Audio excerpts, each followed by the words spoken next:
อนนี้บาสอนฮอดบ้านคนละบ้านนี่แหละที่ว่ามีขุนน้ำประกันพี่น้องนี่แหละคือขุนนาทานหรือว่าขุนน้ำประกัน1 2ตุ้มโอ้ลงก่อนเดินบ่เห็นบ่สบายดีมาเที่ยวกับสอนอ่อนทัวร์พาเที่ยวตลาดเบิงธรรมศาสตร์ภูผาป่าดง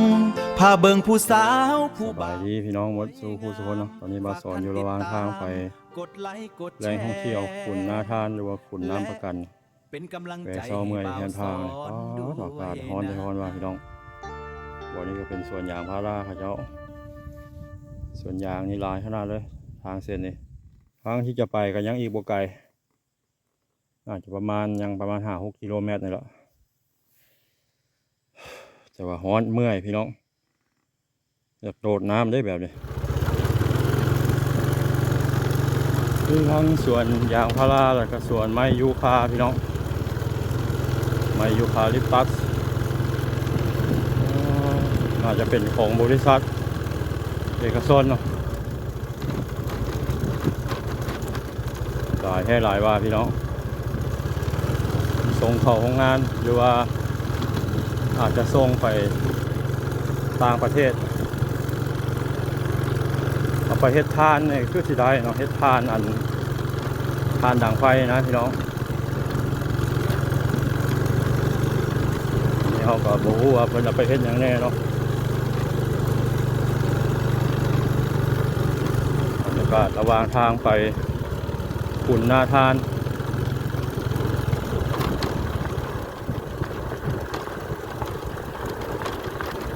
อีกประมาณ5-6 กิโลเมตรพี่น้อง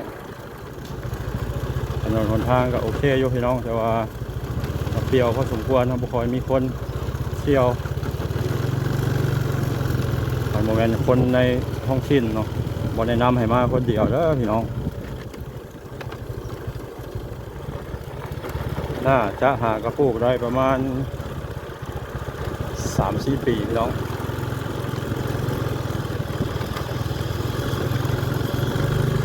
อยู่หินบูนแล้วก็อยู่ทางเมืองปากกระดิ่งแขวงบริคำไซเขาจะปลูกหลายไม้ยูคาลิปตัส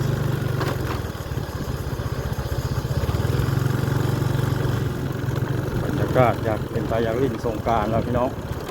อากาศจะแม่นฮ้อนเอาแท้ฮ้อนว่าฮ้อนมือสงกรานต์แท้ครับมีพายุมีฝนตกนะฮะจะเป็นอย่างแน่นอนเลยไกลแล้วพี่น้องไกลสิฮอดแล้วขุนนาทานเจ้าถางต้นไม้เตรียมนะจะเฮ็ดสวน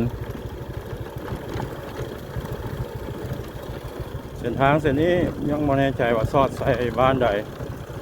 เคยมาเท่านึงลืมซื้อบ้านพี่น้องมันก็ลัดไปใส่ทางใหญ่เนาะทางผู้ยางเมืองหินบูนก็เป็นอีกเมืองหนึ่งของแขวงขมวนที่มีธรรมชาติสวยงามนะมีภูเขาหินปูนถ้ำก็มีเนาะถ้ำที่บางตอนพูดจักก็คือถ้ำขวนในมันจะเปิดเป็นแหล่งท่องเที่ยวเนาะมาเที่ยวได้มาโซนนี้ก็เจอสวนไม้ยูคาลิปตัสที่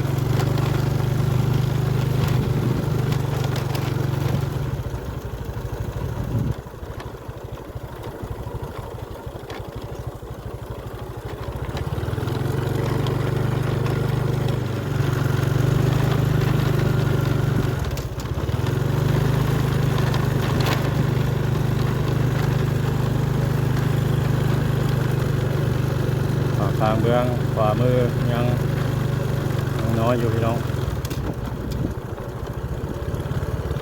ต้นไม้ยูคาเนี่ยเป็นต้นไม้ที่ว่าหัวมีจริงมีงาใหญ่ต้นซื่อล้ำงาม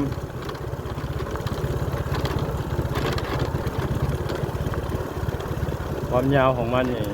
อาจจะได้20 กว่าเมตรเลยนี่ความสูงนะ20 กว่าเมตรพี่น้องบางต้นพอ30 เมตร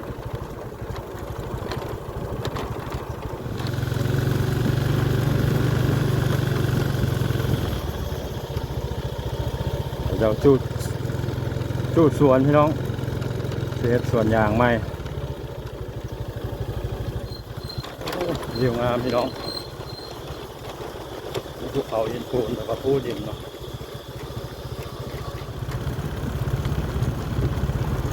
นานฮอดพี่น้องเอ้ย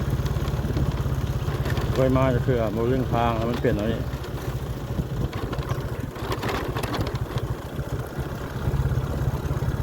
ผมมีรถเที่ยวทางเลยเนาะรถตักกับผมมีสวน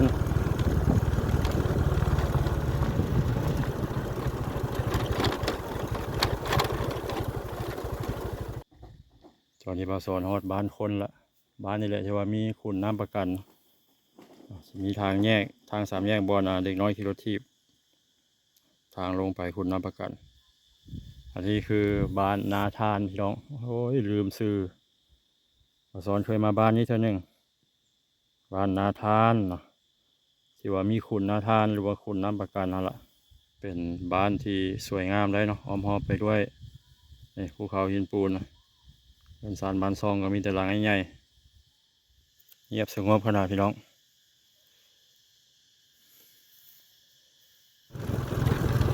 ไปพี่น้องไปลิ้นคุณนาทานเนาะหรือว่าคุณน้ำประกัน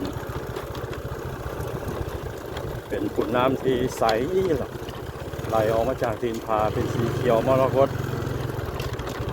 พายบุรกูลดวงเวียงออกจากบ้านนาทานมากับประมาณ1 กิโลเมตรบอกว่าบ่ฮอดปีใหม่ลาวหรือว่าสงกรานต์เนี่ยคนมาลิ้นหลายมาลิ้นมาเที่ยวได้พี่น้องมีวงดนตรีมีคนมาขายเครื่องขุนน้ำแมนยูตีนผาเลยน้ำไหลออกมาจากผาเนี่ยสูงสั้นขนาด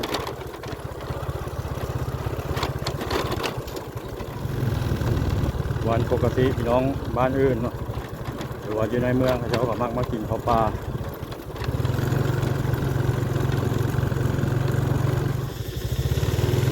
ทอดแล้วพี่น้องขุนนาทานหรือว่าขุนน้ำประกัน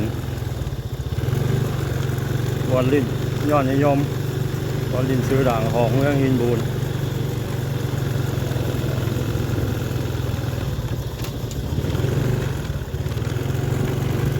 อย่างวันมีคนมาขายเครื่องวะ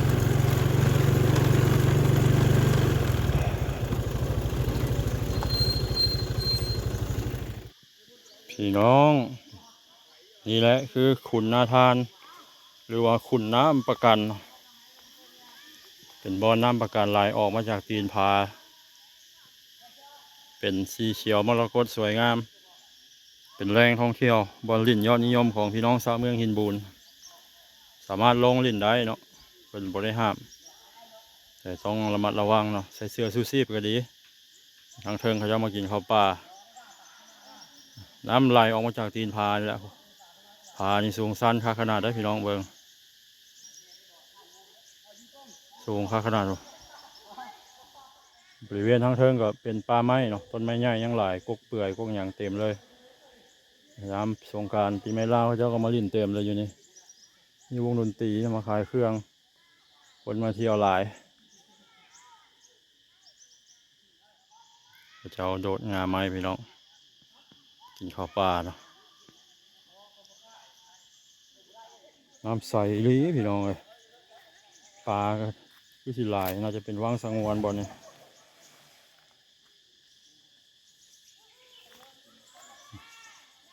น้ำเป็นตาลอยเป็นตาลิ้นเด็กๆลงลิ้นน้ำแล้วพี่น้องบ่ได้เลิกนะน้ำเพียงแอวเนาะ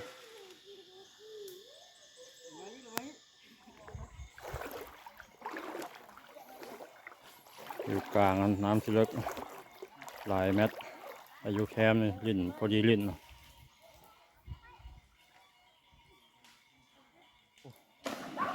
มีเสื้อไคโดดพร้อมเนาะ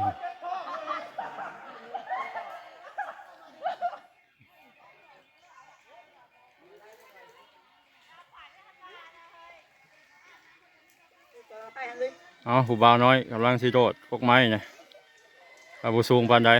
ประมาณ3 เมตรเนาะ3 หรือ2 เมตรครึ่ง 1 2ตุ้มโอ้เอาหน้าเอิกลงบ่เจ็บวะ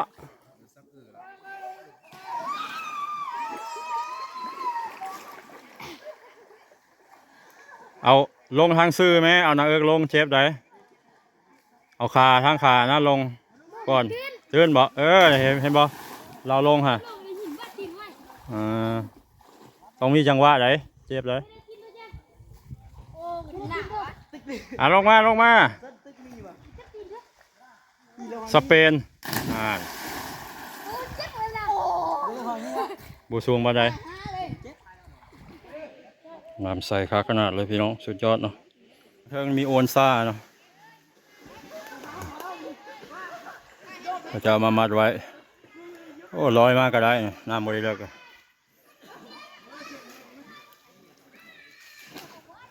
เหมาะกับอากาศร้อนๆแบบนี้พี่น้องน้ำก็เย็นค่าขนาดมาลิ้นมาเที่ยวได้เด้อพี่น้องขุนนาทานหรือว่าขุนน้ำประกัน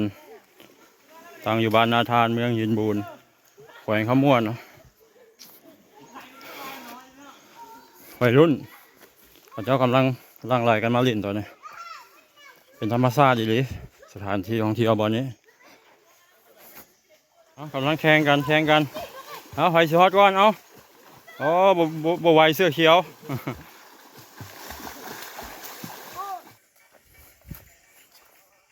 ทางรุมนี่น้ำบ่เลิก